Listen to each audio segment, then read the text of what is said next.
So let's talk about Raw. It took place in Grand Rapids, Michigan on Veterans Day, right?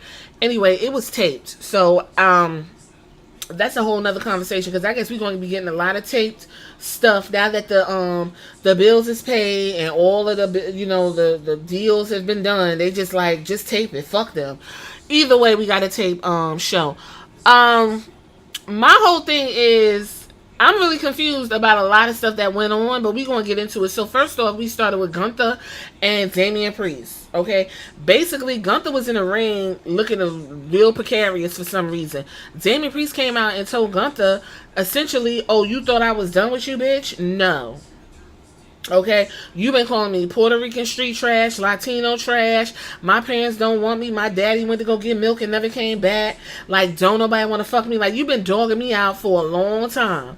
And now here you are standing in the ring looking like a bitch ever since you was down to the sortie and them motherfuckers let Cody Rhodes roll you up like a bitch you are. And now you out here looking crazy. I'm about to whoop your ass. And I'm about to take my title back. Gunther's standing there looking completely terrified. And I'm sitting there like, what the fuck happened to Gunther? So Gunther's like, clutching his pearls. And look when Kaiser come out. And he was like, back up, bitch. You're not going to talk to Gunther like that. That is my homeboy, and he does the best he can, okay? He is the ring general, and all he was doing was telling you the truth that you ain't shit and you pure street trash. And then Gunther covered up Ludwig's mic like, don't be talking to him like that. I got this. And Ludwig was like, no, you don't got nothing because you standing out here making us both look crazy. Like, what the fuck is wrong with you? And he turned back to Damian Priest, and Ludwig was like, bitch, not only are you street trash, but you don't even got no motherfucking friends. And you be wearing eyeliner, and all of a sudden, Damian Priest punched Ludwig in the face, and Ludwig rolled out, and Damian Priest stepped to Gunther, and Gunther was like shuffling out the ring, and I was like, what's going on? What happened between Saudi Arabia and now to where Gunther is completely terrified of Damian Priest? Like, are you, what? Did they like put something in the water over there? Because you know how them people get down. You know how them Saudi Arabians get down with the people. Then we was talking to Io Sky and Kairi Sane. And I have to say, it was something about the way they was talking that was real sultry. They was like, we got something to do. And Kairi saying, yes, we have other things to do. And all of a sudden, Dakota Kai came in the screen. Everybody was like, yay, it's cute or whatever. And Dakota Kai was like, yeah, we out here talking. So we got to go fight. So they headed to the ring because they got to fight with the stud line. But before all that happens, we had to thank the veterans and do a little thing or whatever. And then we had Kofi Kingston, and he walking backstage. He bumps into R-Truth, right? So R-Truth, Kofi Kingston, R-Truth talking. R-Truth was like, yeah, man, what's up, whatever. And Kofi's like, look, I appreciate what you was doing. My bad. You know that I helped you out because Xavier didn't want me to help. And Xavier came up like, don't be talking about me when I'm not around, bitch, because you're supposed to be my friend. So then while they over here talking, Butch comes up and he steps to R-Truth. He was like, listen, R-Truth, you funny and everything, but I already told you my name is Pete Dunne, and you keep calling me Butch. And if you keep calling me Butch, I'm about to whoop your motherfucking ass. And Kofi was like, you're not going to talk to Unc like that. If you got a problem with Unc, you got a problem with me. And I don't like the way you handle it. And Butch was like, wait a minute, bitch. So you mean to tell me you need something to do? Because if you need something to do, I'll give you something to do. Y'all not going to keep disrespecting me. My name is Pete Dunne. It is not Butch. And if I need to let everybody know that with your ass in the ring, meet me in that motherfucker. And Kofi Kingston was like, fine, I'll meet you in the motherfucking ring. Meanwhile, Xavier was like, can you mind your business? Like, why is you all over? You know what? He was like, you know what? Do you? I'm done. Okay? So, moving right along. We go into the 6-woman tag team. We got Dakota Kai, Kairi Sane, and Io Sky versus the stud line. Again, don't nobody want to fight the stud line, but somehow the stud line get booked, okay? Either way, the MVP is the Io Sky. Okay, Dakota Kai just came back, and she was sloppy as fuck in that ring, moving slow as hell. And Kairi Sane sucks. I don't know what y'all looking at, but if anybody need to be split and going head to head and feeling some kind of way, it's Io Sky and Dakota Kai and Kairi Sane, because Kairi Sane is bringing down Io like out of no fucking, like out of this world. Either way, the stud line lost, and they're a bunch of losers. They did pull their straps out. They was trying to, peg the girls, and they was like, absolutely the fuck not. So then we came back and we see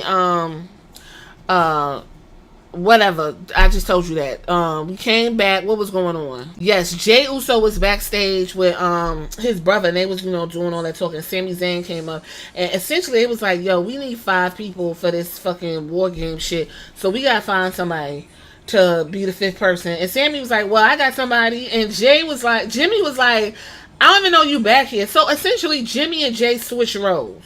Because remember, Jey was the pit bull and Jimmy was all handshaking. Now Jimmy's the pit bull and Jey is doing all the handshaking. And Sami Zayn was like, listen, I know who I'm going to talk to. You don't fucking worry about who I'm going to talk to. That's what he said to Jimmy. And Jimmy was like, who you talking to? And whatever. He was like, listen, Jey, when I find out who I'm talking to, I'll text you because I don't got time for none of what he got going on. Then we move to Kofi Kingston and his match or whatever kicks in, right?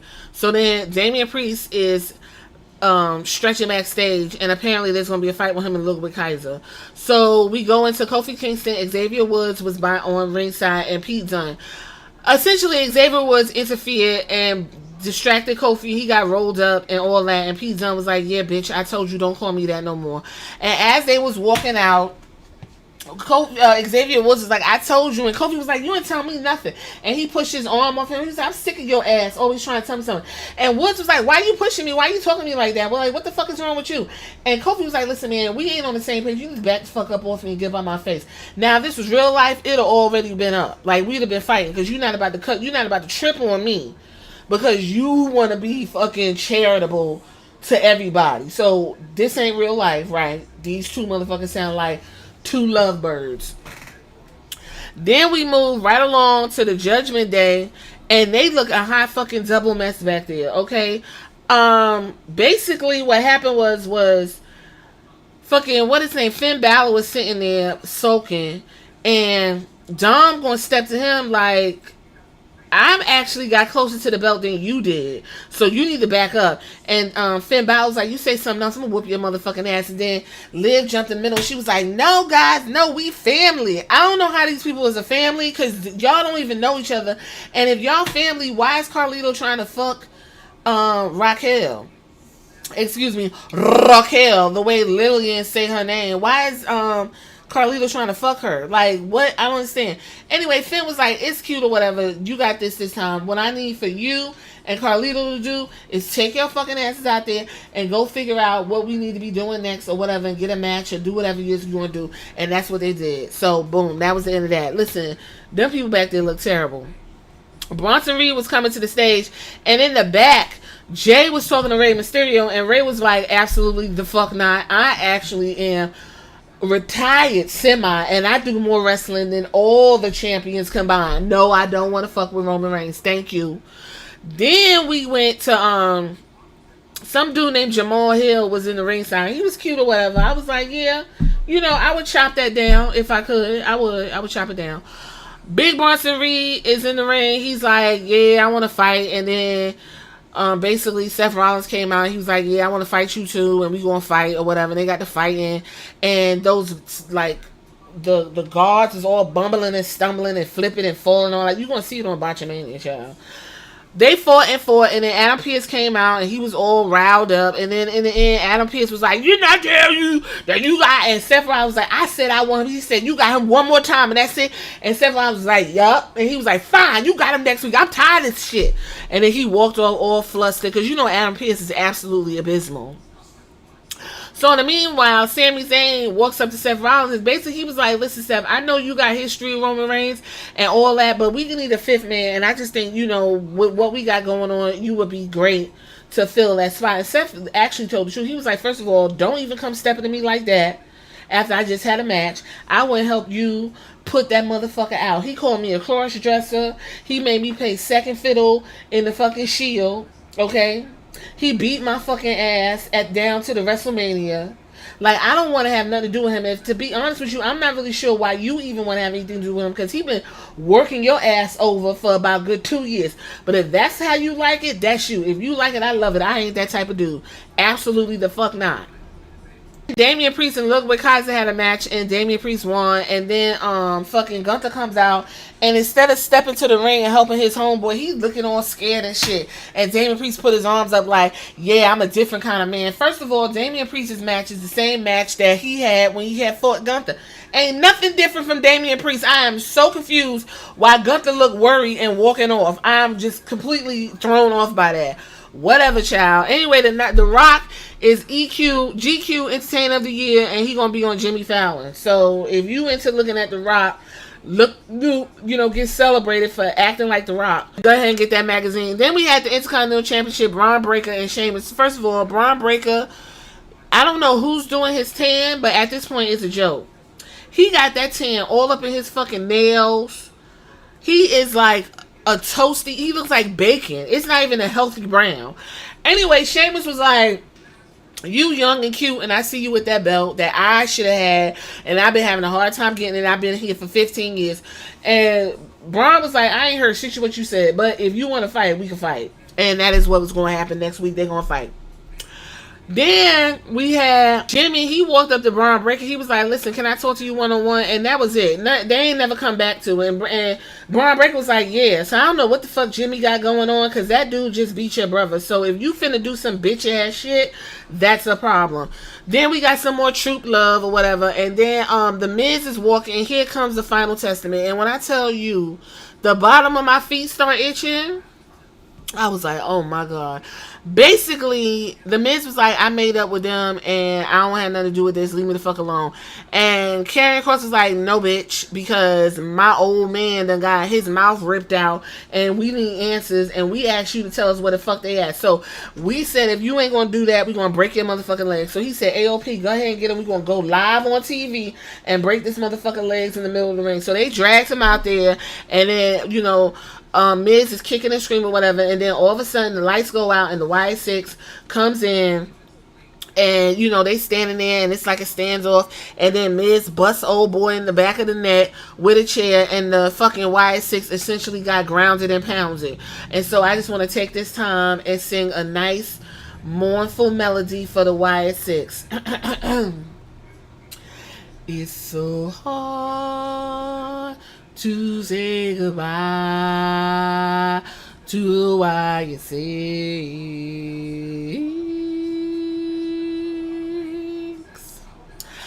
And I'll take with me the memories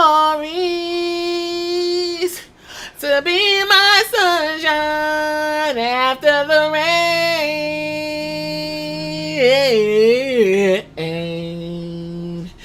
It's so hard to say goodbye to the Wyatt 6.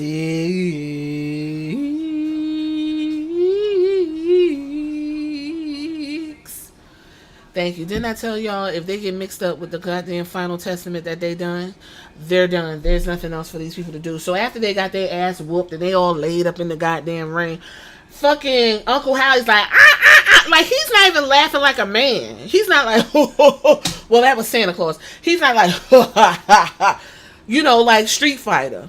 You know how Sagat used to laugh after he whooped your ass and be like, ha, ha, ha, ha. No, he was like,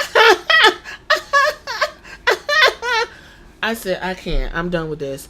Then we go ahead and we got some replay footage of they can get their ass with. And Seth Rollins was backstage or whatever and talking about Bronson Reed and whatever the case may be. And then we got Solo Sikoa, and Show Enough shows up. And Solo Sikoa was like, listen, we need a fifth man and we like what you got going on because you got beef with them and we got beef. What's up? Seth Rollins was like, listen, I don't like Roman Reigns. I don't like nothing about him. And if I could stomp Roman Reigns' brains out in the middle of the ring, I fucking would. But what I'm not going to do is run around with no fake ass Roman Reigns. And then fucking Show Enough stepped to him, and Rollins stepped to him like, yes. Now, had I booked this, I'd have had Seth Rollins knock the hell out of Show Enough. Like, you're not going to step to me. Because I don't know what you got going on over there. Because you love this motherfucker so hard and heavy. But you ain't going to be stepping to me looking at me crazy. Either way, Seth was like, fuck y'all. And he walked off. Then, we got, like I said, some matches next week. Raquel Rodriguez. That's how Lily Garcia says her name. Raquel Rodriguez is making her way to the ring, and Liv Morgan. And I was just like, oh my god. I thought I was going to fucking fall out my bed and hit my fucking head on my bamboo side table. Like, we went ahead and had the Women's Tag Team Championship with Raquel Rodriguez and Liv Morgan versus Jade Cargill and Bianca Belair. Snatch and grab was in there. It was a cute little match. I'm not even going to hold you. The audience was into it. Essentially, they made them titles look pretty good. Jade did her new move and y'all bothering her.